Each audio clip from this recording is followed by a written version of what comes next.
French footballer Atletico മാഡ്രിഡിന്റെ number 7 ആയിട്ടുള്ള നമ്മുടെ Antoine Griezmann നമ്മുടെ ഈ ഒരു സീസണിന്റെ അവസാനത്തോടു കൂടി അത്ലറ്റിക്കോ മാഡ്രിഡ് വിടും എന്നുള്ള കാര്യം നിലവിൽ കൺഫേം ആയിട്ടുണ്ട്. ഇത് റിപ്പോർട്ട് ചെയ്യുന്നത് നമ്മുടെ ഫാബ്രിസിയോ റൊമാനോ ആണ്.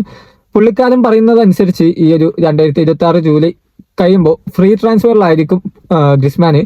MLS പോകുന്നത്. ഒർലാൻഡോ സിറ്റി എന്ന് പറയുന്ന ഒരു ക്ലബിലേക്കാണ്. അപ്പോൾ ഫ്രീ ട്രാൻസ്ഫർ ആയിരിക്കും പുള്ളിക്കാരൻ്റെത്. അപ്പോൾ നമ്മൾ ഇത് നോക്കിക്കഴിഞ്ഞാൽ കഴിഞ്ഞ മാർച്ച് സമയത്ത് ഈ ഒർലാൻഡോ സിറ്റി അന്റോയിൻ ഗ്രിസ്മാനെ സൈൻ ചെയ്യാനുള്ള ഒരു നടപടിയൊക്കെ എടുത്തിരുന്നു. പക്ഷെ അന്ന് അത് വർക്ക് ചെയ്യില്ല.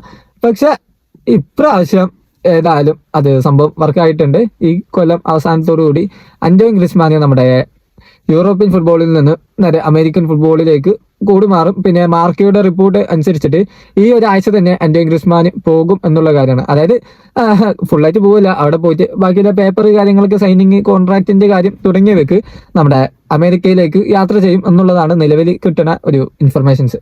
അപ്പോൾ നമ്മുടെ എന്താ പറയാ, ആദ്യം 2015, 16, 17 ഒരുപാട് പ്ലേയേഴ്സ് ഇപ്പൊ യൂറോപ്പിൽ നിന്ന് ഔട്ടായി പോയി. അന്നത്തെ Aden Hazard, Neymar, Messi, Ronaldo, Sadio Mane തുടങ്ങിയിട്ടുള്ള ഒരുപാട് പ്ലേയേഴ്സ് ഉണ്ടായിരുന്നല്ലോ.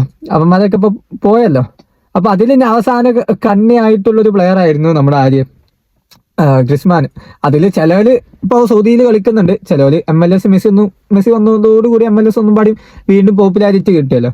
അപ്പോൾ ഇനി ഇയാളും നമ്മുടെ അന്റോയിൻ ഗ്രിസ്മാനും MLS ഈ സീസണോടുകൂടി പോകുന്നത്. ഏതായാലും ലാ ലീഗ പുള്ളിക്കാരന് ഇതുവരെ നേടാൻ സാധിച്ചിട്ടില്ല. ഇക്കൊല്ലത്തെ കോപ്പ ഡെൽ റേ എങ്കിലും നേടട്ടെ എന്ന് ആശംസിക്കുകയാണ്. ഏതായാലും നിങ്ങളുടെ അഭിപ്രായം കമന്റിൽ അറിയിക്കുക, ലൈക്ക് ചെയ്യുക, ചാനൽ ഒന്ന് സബ്സ്ക്രൈബ് ചെയ്യുക.